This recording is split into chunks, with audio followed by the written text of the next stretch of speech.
오늘 본문 말씀은 창세기 38장 1절에서 30절까지 38장의 전체 말씀입니다.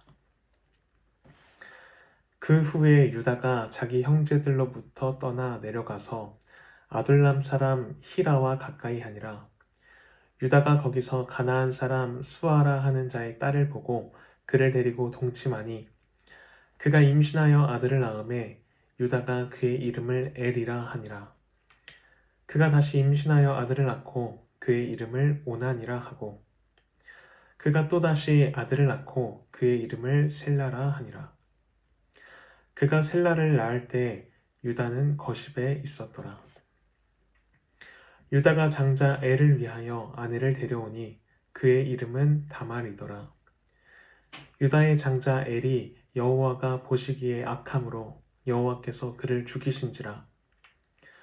유다가 오난에게 이르되 네 형수에게로 들어가서 남편의 아우된 본분을 행하여 내 형을 위하여 씨가 있게 하라. 오난이 그 씨가 자기 것이 되지 않을 줄 알므로 형수에게 들어갔을 때에 그의 형에게 씨를 주지 아니하려고 땅에 설정하매 그 일이 여호와가 보시기에 악함으로 여호와께서 그도 죽이시니 유다가 그의 며느리 다말에게 이르되 수절하고 내 아버지 집에 있어 내 아들 셀라가 장성하기를 기다리라 하니 셀라도 그 형들같이 죽을까 염려함이라. 다말이 가서 그의 아버지 집에 있으니라. 얼마 후에 유다의 아내 수아의 딸이 죽은지라. 유다가 위로를 받은 후에 그의 친구 아둘람 사람 히라와 함께 딥나로 올라가서 자기의 양털 깎는 자에게 이르렀더니 어떤 사람이 다말에게 말하되 내 시아버지가 자기의 양털을 깎으려고 딥나에 올라왔다 한지라. 그가 그 과부의 의복을 벗고 너울로 얼굴을 가리고 몸을 휩싸고 딥나길 곁 에나임 문에 앉으니 이는 셀라가 장성함을 보았어도 자기를 그의 아내로 주지 않음으로 말미암음이라. 그가 얼굴을 가리었으므로 유다가 그를 보고 창녀로 여겨 길 곁으로 그에게 나아가 이르되 청하건대 나로 내게 들어가게 하라 하니 그의 며느리인 줄 알지 못하였음이라. 그가 이르되 당신이 무엇을 주고 내게 들어오려느냐.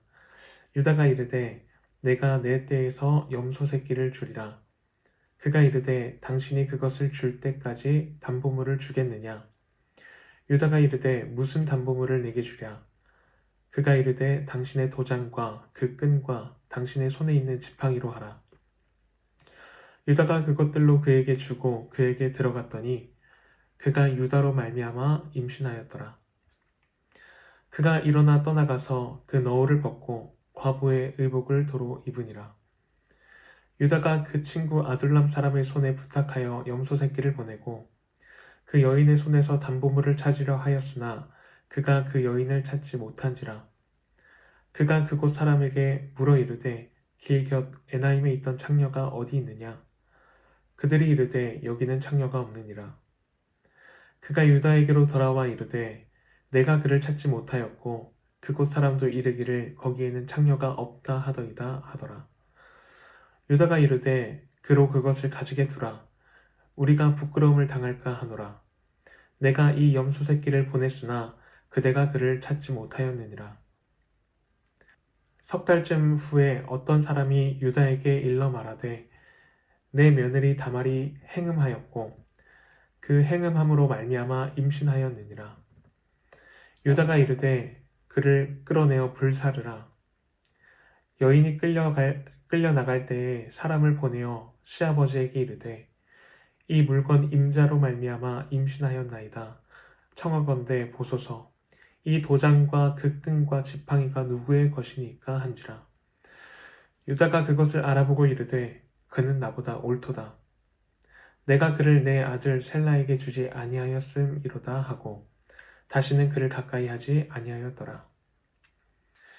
해산할 때에 보니 쌍태라. 해산할 때에 손이 나오는지라. 산파가 이르되 이는 먼저 나온 자라 하고 홍색 실을 가져다가 그 손에 메었더니 그 손을 도로 들이며 그의 아우가 나오는지라.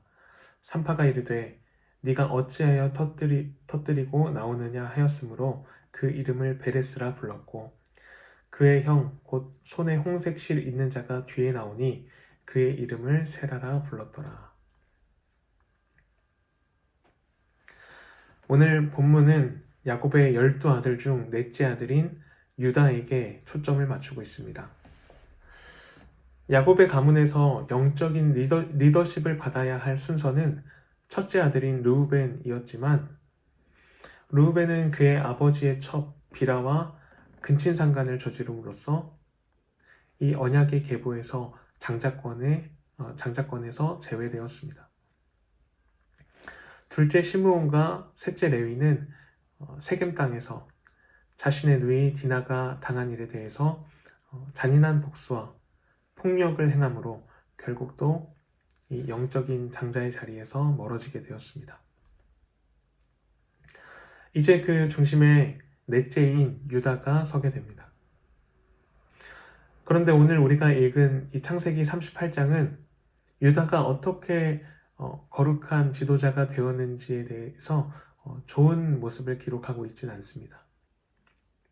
오히려 그가 얼마나 부끄럽고 수치스러운 상태에서 이 계보를 시작했는지를 면밀하게 보여주고 있습니다.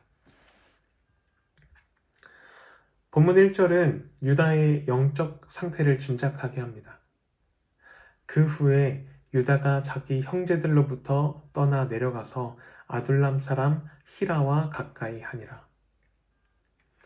그 후에 라는 시작은 이 전장에서 그의 형제들이 요셉을 이스마엘 사람들에게 팔고 또 그의 아버지를 속인 이야기와 연결성을 보여줍니다. 그 과정에서 오늘 본문의 유다는 주도적인 역할을 합니다. 37장 26절에 유다가 자기 형제에게 이르되 우리가 동생을 죽이고 그의 피를 덮어둔들 무엇이 유익할까? 라면서 이 앞으로 이어지는 계략에서 유다의 역할이 컸습니다. 유다는 자신의 유익을 위해 또 아버지를 속이는데 앞장섰던 자였습니다. 이어서 오늘 본문 말씀은 그 유다가 가나안 땅 아둘람 사람과 가까이 교제했다고 기록하고 있습니다.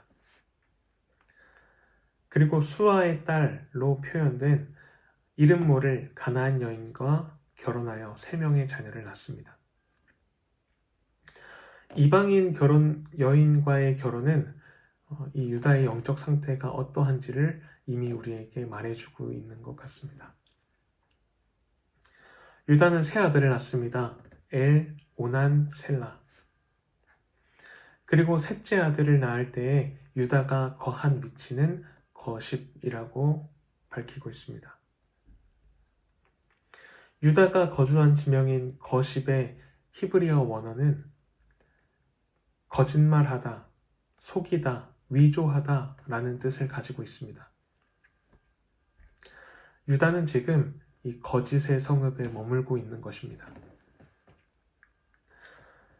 요셉의 채색옷에 피를 묻혀서 아버지를 속였던 유다인데요.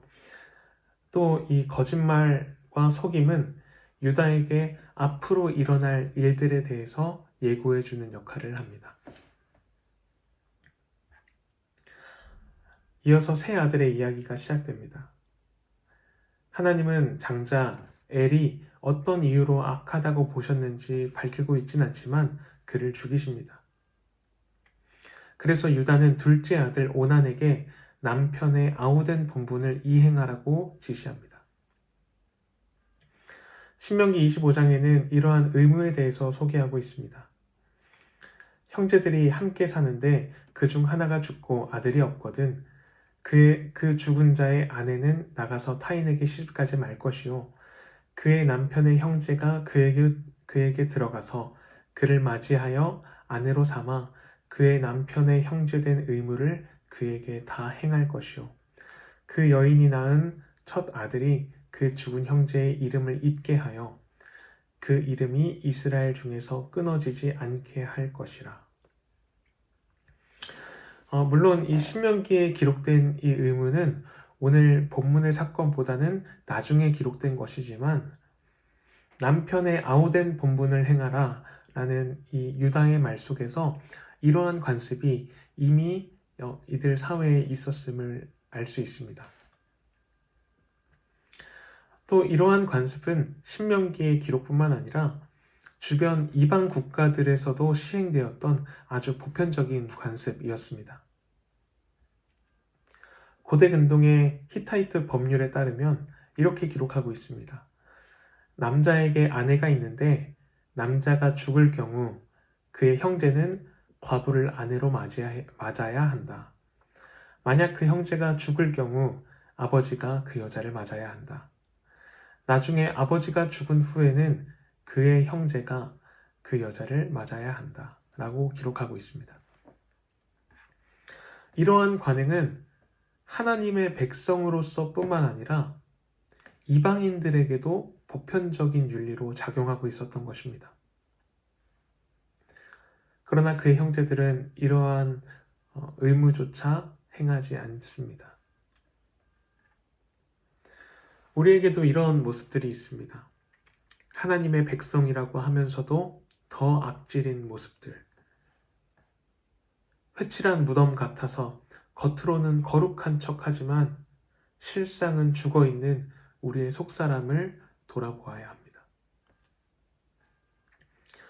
둘째 아들의 행위가 그랬습니다. 유다가 오난에게 이르되 내 형수에게로 들어가서 남편의 아우된 본분을 행하여 네 형을 위하여 씨가 있게 하라.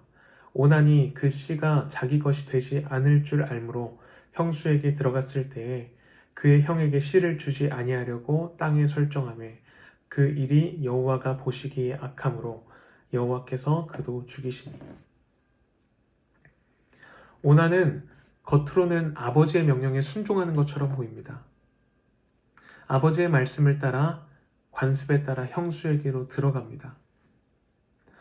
그러나 자신의 유익에 따라 설정함으로 겉으로는 맡겨진 본분을 이행한 척 위선을 떨지만 실상은 이를 행하지 않고 모두를 속입니다. 신명기 25장은 이어서 이런 자를 향해서 그의 신을 벗기고 그의 얼굴에 침을 뱉으라 라고 명령합니다. 그의 형제의 아내가 장로들 앞에서 그에게 나아가서 그의 발에서 신을 벗기고 그의 얼굴에 침을 뱉으며 이르기를 그의 형제의 집을 세우기를 즐겨 아니하는 자에게는 이같이 할 것이라 하고 이스라엘 중에서 그의 이름을 신 벗김 받은 자의 집이라 부를 것이니라. 신발은 단순히 발을 보호하는 장치가 아니라 그 땅에 대한 소유권을 의미합니다. 그래서 신을 벗긴다는 것은 권리의 박탈을 이야기하는 것입니다. 이 내용은 룻기에도 보면 보아스보다 앞선 기업 물을 자가 자신의 권리를 포기하면서 보아스에게 자신의 신발을 벗어주는 것으로 확인할 수 있습니다. 또 침을 뱉는다는 것은 그가 부정한 자임을 선언하는 것입니다. 오난은 신발을 신으려고 하면서 자신의 의무를 다하진 않습니다. 실상은 공동체 앞에서 침뱉음을 당해야만 마땅한 부정한 자였지만 그는 속임수로 자신의 의무를 다하는 척하면서 권리만을 누리려고 했습니다. 하나님은 그의 위선을 적나라하게 보셨고 그를 심판하셨습니다. 사실 자녀의 이런 모습은 유다의 실상을 보여주고 있는 것입니다. 유다는 셋째 아들에게 기업물을 차례가 오자 셋째 아들까지 잃어버리지 않을까 하는 두려움 때문에 다말의 아버지 집으로 보내버립니다. 하나님께서 자기 아들을 치셨으면 자신의 그런 잘못된 모습을 돌아볼 줄 알아야 하는데 자신의 잘못은 보지 못하고 자기 아들들의 잘못은 보지 못하고 엉뚱하게 다말을 죄인 취급하면서 저주받은 여자 취급을 하면서 돌려보낸 것입니다. 시간이 흘러서 유다의 아내가 죽고 유다는 친구 히라와 함께 딥나로 올라갑니다.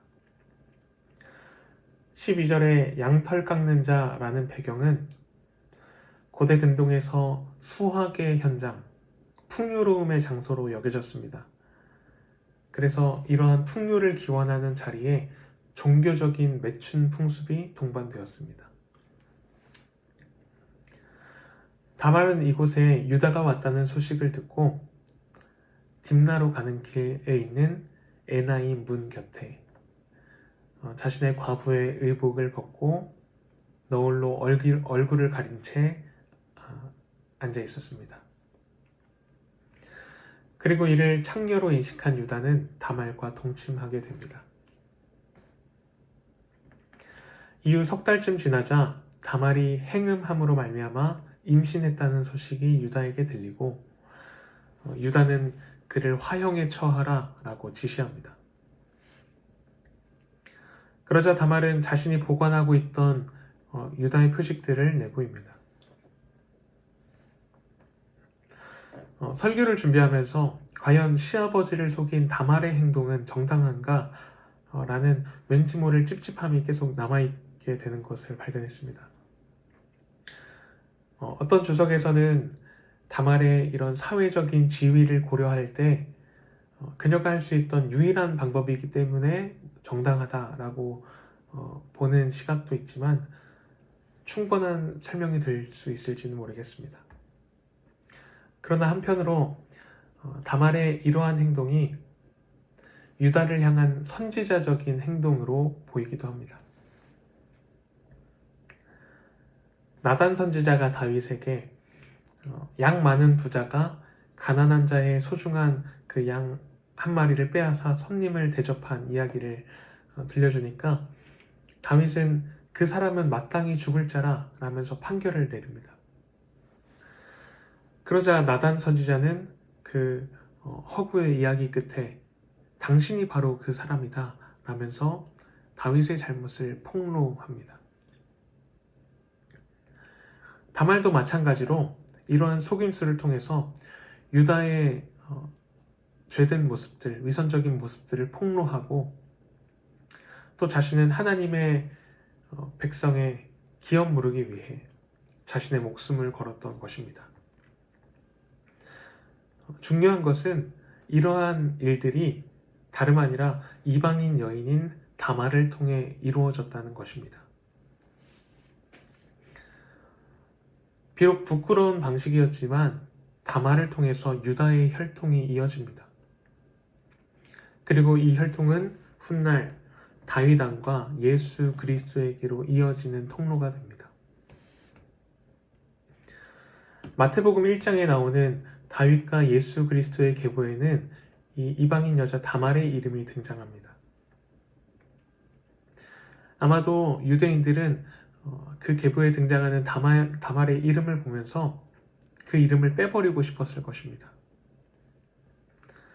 그러나 마태복음의 저자는 일부러 그 이방인 여인의 이름을 기록함으로 고집스러운 그런 유대인들의 혈통 우월주의를 꼬집고 있는 것입니다. 그러면서 그 수치스러운 사건을 떠올리게 하는 것입니다.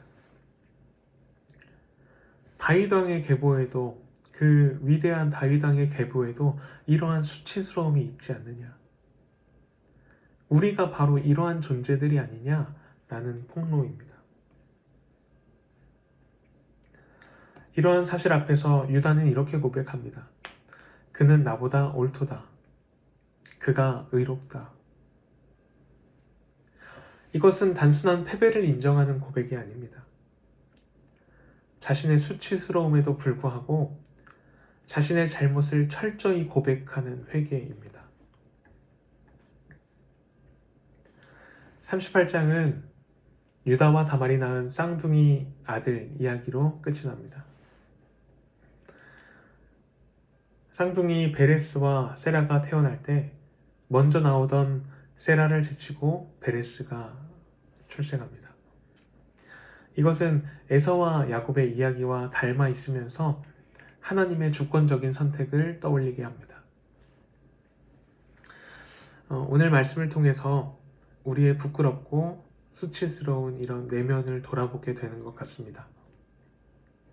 그리고 우리의 이러한 실상은 더욱 하나님의 은혜를 사모하게 합니다.